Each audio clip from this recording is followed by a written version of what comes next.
guys, welcome back. We reconnected. The shit happened with my internet. I imagine I imagine it will be like quite a mess in highlights. Um, well, what happened in here? We are just like taking a summary of the build. I talk about the build itself.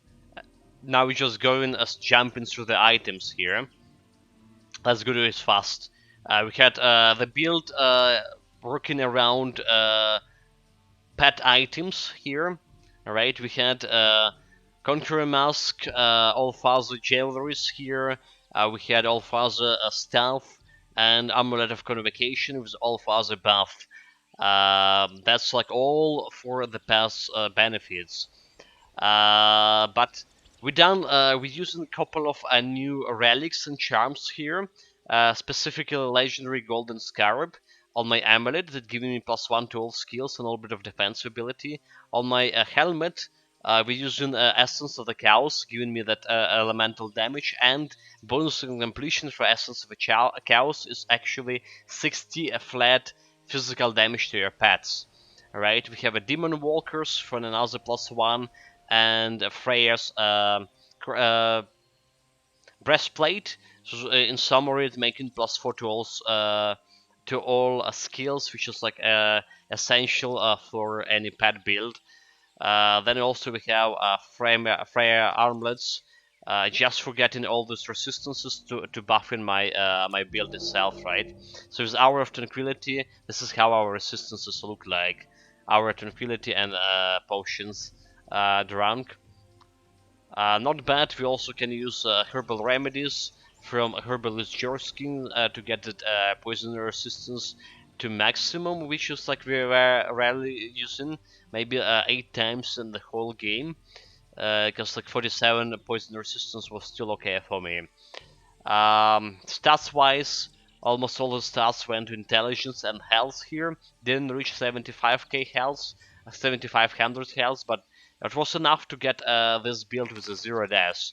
Get a little bit of dodge and avoid chance here. Defense ability 733.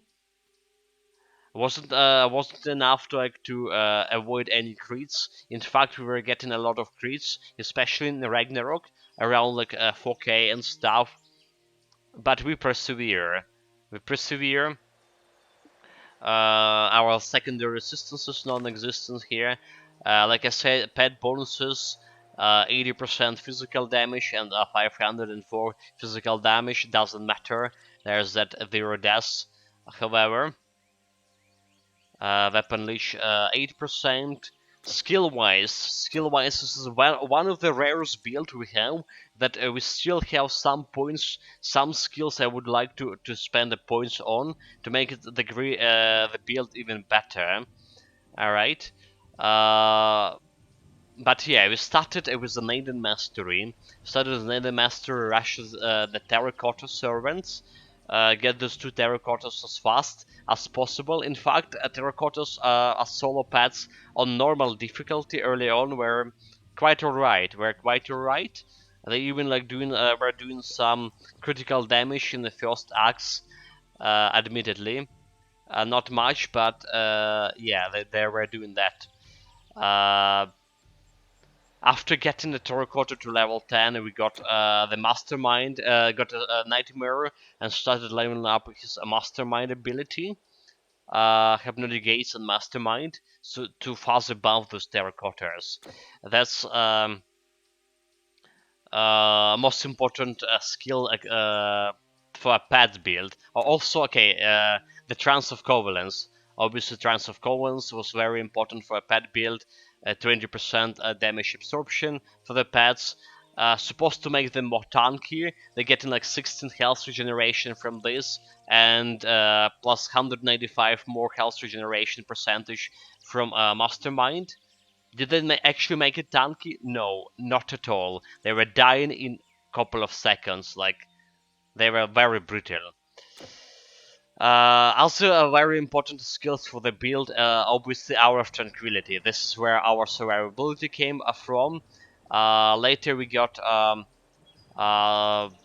some Mandolin armor for the chance to dodge and avoid stuff, and a weakest chakra. In the hardest fight, we can pop it up, reduce enemy damage by 35%. The potent elixir help with my DPS, surprisingly. Well, I mean, the inner equilibrium. A potent elixir helping with my survivability a little bit. We did have the consequences later.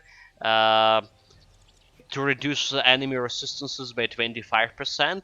Yes, that the hypnotic gaze reducing enemy resistance by 50%, but hypnotic gaze like only applying to one target, while the consequences can apply to where a lot of enemies at the same time. So it was important to my build, but we only started using it later when I actually started attacking the enemies with my own stuff. We had a Dragon Flame as a deterrent for melee attackers, have a chance to fumble them and chance to fear and confusion. It was useful. It was useful. Also, like another panic button here was distort reality, because I can petrify enemies, most of them for 5 seconds around me. Kind of good. And later on, like I say, we started using Psionic Touch as a main DPS sync. The DPS wasn't that good, but it was a little bit more than my pets could deal. There was a dream image actually. I maybe used the dream image 3 times in total during this playthrough, so it wasn't like that good for the build. I was planning to use it as additional mid shield, but no luck. Of course, premonition with additional defensive ability here was okay, and total speed here and slow resistance and chance to avoid projectile from Templar Flux did work in my favor too. That's like all about skills and build and stuff. Like I said, the build, like I said before, the build itself not bad. It's just the terracotta pads as they own, very disappointing. So I was playing this build not very pet-like, not in a very pet-like style, I say, right? Usually when you have a pets, you just like debuffing enemies, buffing your pets, debuffing your enemies, and leaving everything to your pets to deal with, right? This build, from starting from the half of the epic difficulty, we just were um, using the Psionic Touch to deal a DPS and complement the lack of DPS from your pets with my Owen, which is like make this build as it is and brought us out to this point. Alright guys, like that's like all I want to say about build. Complete will be complete mess on the highlights today. But for the stream itself, I think I'm gonna take a break. You see there's something going wrong with my internet. There was air alarm a couple of hours ago, so maybe that's something actually was hit. We're gonna give it a break for a couple of hours, maybe hour or two, and then I'm gonna get back with King's Bounty. That's the plan, guys. So see you around in a couple of hours. I'm gonna post it on Discord when I'm gonna start streaming again. But for now, a taking break. Cheers, guys.